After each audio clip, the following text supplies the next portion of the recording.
Hello, everyone, and welcome back to this week's Sabbath School Nugget. Now, before we begin, I just want to say thank you to Seth for his insightful thoughts and for walking us through last week's lesson, Meekness in the Crucible. Now, this week's lesson is entitled Waiting in the Crucible, and we're going to be looking at this idea of what it means for God to grow us within the spiritual gift of patience. Our memory text for this week comes from a well-known Bible passage. It's Galatians 5:22. But the fruit of the Spirit is long-suffering. Now, Sabbath's lesson introduces us to this idea of patience. I remember a comic strip I once saw where a person was praying and they said, "Lord, give me patience, but please hurry up about it."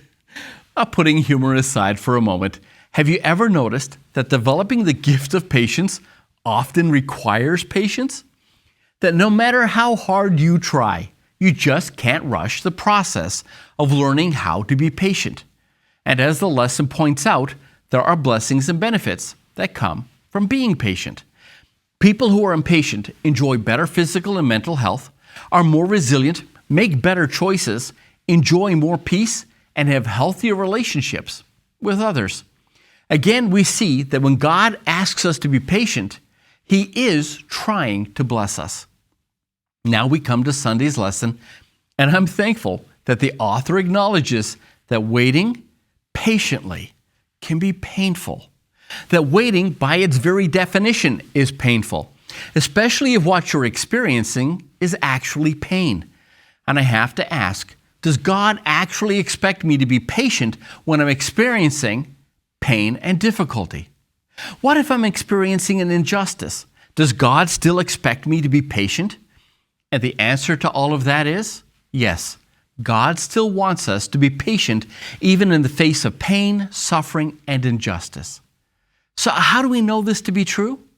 Well, if you're a note taker, you see that word for long-suffering or patience in your Bible or your Sabbath school lesson?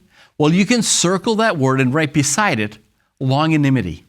Longanimity isn't about staying calm when you're in a hurry or you're stuck in traffic or you're waiting in a long line at the grocery store. That's not the kind of patience we're talking about. Longanimity means that to be calm in the face of suffering and adversity. And this is the word Paul is using when he says that the fruit of the Spirit is patience. It's calmness in the face of, the crucible, the suffering, and the painful circumstances that you're going through right now. And this week's, we're going to learn that in these crucibles of life is where we learn patience. And if we get it right, we come out as gold. But more about that later in the week. Thank you for stopping by. I'll see you tomorrow.